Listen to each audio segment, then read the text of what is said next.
अखेर त्या शेत रस्त्यावरील अतिक्रमण हटलं. जनविकास न्यूजच्या बातमीचा इम्पॅक्ट. दर्यापूर तालुक्यातील थिलोरी, कळमगव्हाण आणि उमरी शिवारातील शेत रस्त्यावर काही शेतकऱ्यांनी मुख्य रस्त्यावर लाकडी खांब उभे करून अतिक्रमण केल्याचा आरोप समोर आलाय.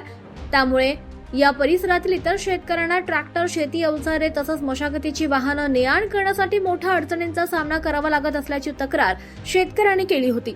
स्थानिकांच्या माहितीनुसार संबंधित शेतरस्ता हा शासनाच्या नोंदीनुसार 33 फूट रुंदीचा आहे. मात्र प्रत्यक्षात काही ठिकाणी अतिक्रमण झाल्यामुळे रस्त्याची रुंदी कमी झाली असून शेतीची कामं करताना शेतकऱ्यांना मोठी गैरसोय होते. त्यामुळे हा प्रश्न तातडीने सोडवण्याची मागणी शेतकऱ्यांनी केली होती. त्यानंतर या संदर्भात जनविकास न्यूजला बातमी प्रसिद्ध होताच तहसीलदार रवींद्र कानडजे यांच्या आदेशानुसार मंडळ अधिकारी आणि थिलोरी, कळमगव्हाण, उमरी येथील तलाठ्यांना घटनास्थळी पाठवून दोन्ही बाजूंच्या शेतकऱ्यांच्या उपस्थितीत पंचनामा करण्यात आला आणि आपसी समझोता करत रस्त्यावरील अतिक्रमण केलेले लाकडी खांब काढण्यात आले.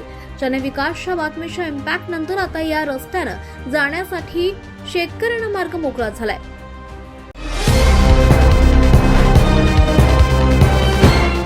पाहत रहा फक्त जनविकास न्यूज. सत्य, संघर्ष आणि जनतेचा विश्वास.